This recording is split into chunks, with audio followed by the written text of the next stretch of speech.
love your mother, man. But let me tell you my story. So my story is that I was kind of right. Well, this story is right now, honestly. I was kind of just sitting in my bed and just kind of thinking about like how my mind like also like, oh, you're anxious about this and stuff like that.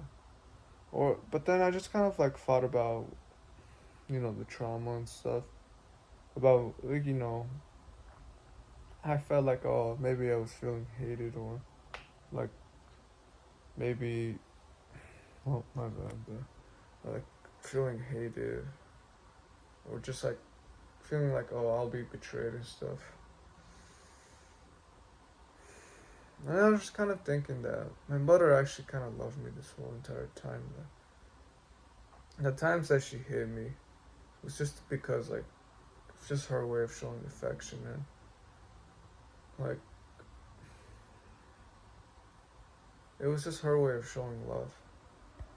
And it's just like, it sucks that she had to go through the parts of like, being human, of like money, or some like relationships, or even the safety around ourselves, like our house. So maybe that anxiety reflected onto me, but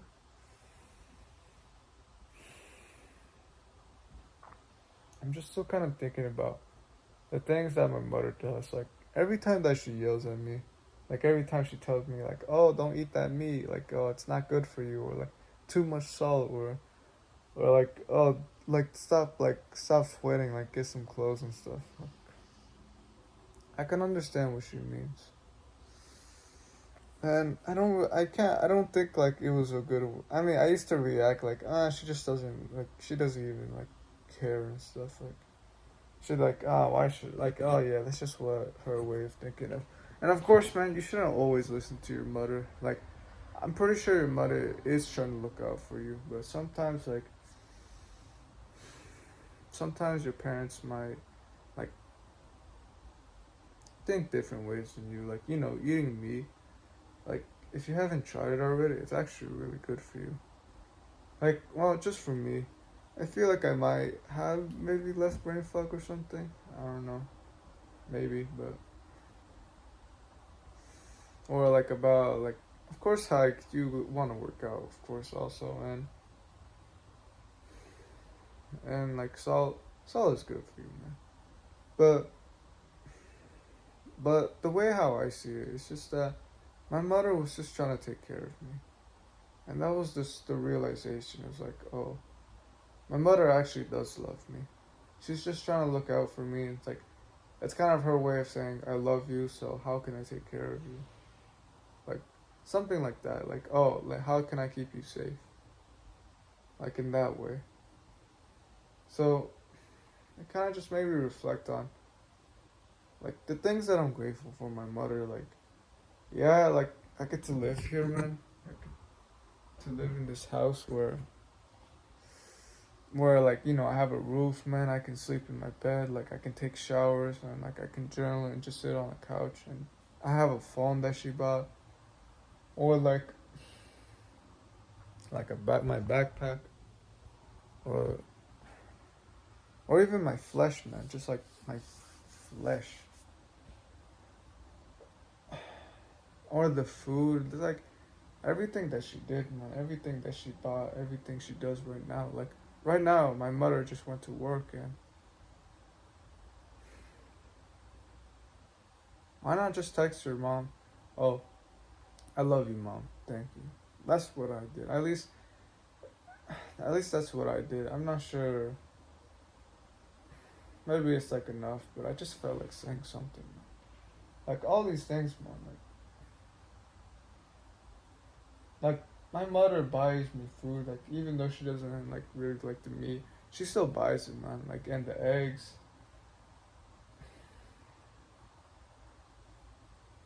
She was even considering of like, okay, so actually now let me tell the official story. So I was in like, okay, I was in a clothing store, and like something like the Goodwill, and I decided to stay in the car, and I started to kind of fall asleep. I was like, oh man, like at this point I haven't ate anything. Like I was just kind of sleeping. Like man, I'm kind of hungry, and honestly, I was kind of thinking about what if I eat like 5 pizzas and 3 burritos or something. I was just kind of imagining that, but also like business and stuff. And then she gets back in the car. I'm already kind of falling asleep, and I'm like, oh, okay. And I told her if we can go to the store, which we do, but then she asks about like, oh, look at that, like Mexican, what was it? Like Mexican food place. Like I had burritos and stuff, and I was just like, that might be good, man, but this week I can't, man. So I was telling her, oh, nah, it's okay. We don't have to go. Like, like right now, like if you buy stuff, I won't be able to eat the food. And she was like, oh, I understand.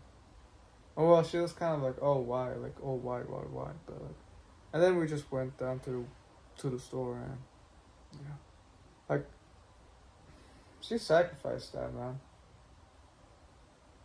I didn't really mind getting her food, but she was gonna get me food. I think she was just gonna force me to eat it, but still, though, I'm grateful for my mother.